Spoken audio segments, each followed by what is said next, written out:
Hello, Earthlings! Just a kind reminder, I am not a financial advisor. Hindi po ako financial advisor. Paalala lang po. So, I am Doodle Goes to US Market. So, nagtitrade po tayo ng mga stock sa US of America. So, welcome to my channel. If you are new, please subscribe and click the like button. Pakipindot naman yan. So, we're going to review EIM. EIM is about, this is a company for immunopharma. So, it's about therapeutics. So, EIM, we have a good news. Final approval of novel cancer therapy. So, they got approval. Meron silang approval. So, a good catalyst. Meron tayong magandang catalyst.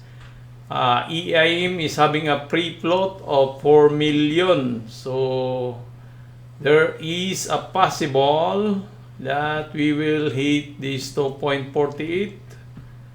And we have to break this one. But before going up, EIM should break first this 1.88.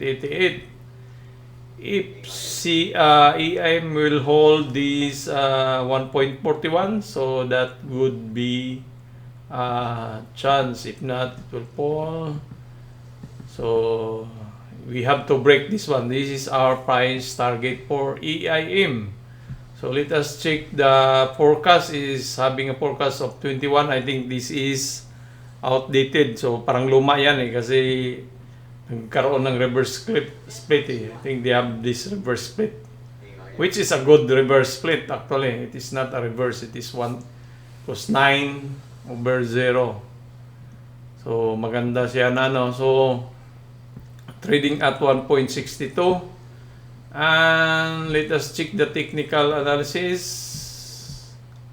We have a sell order of 0.9, 1.03, we have 4, and we have 3. So, we should, so there is a chance. Meron pong,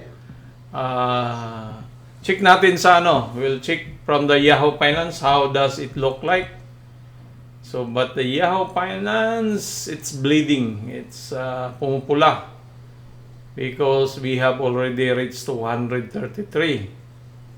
So, let us check 6 minutes, 6 months. So, he should break this, 0.8.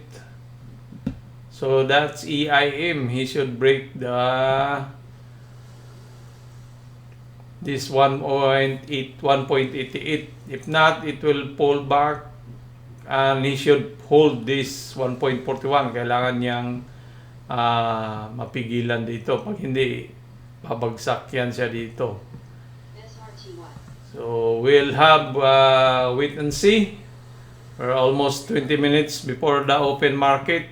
So, if EIN will break this 1.9, so there is a possibility we're going to see.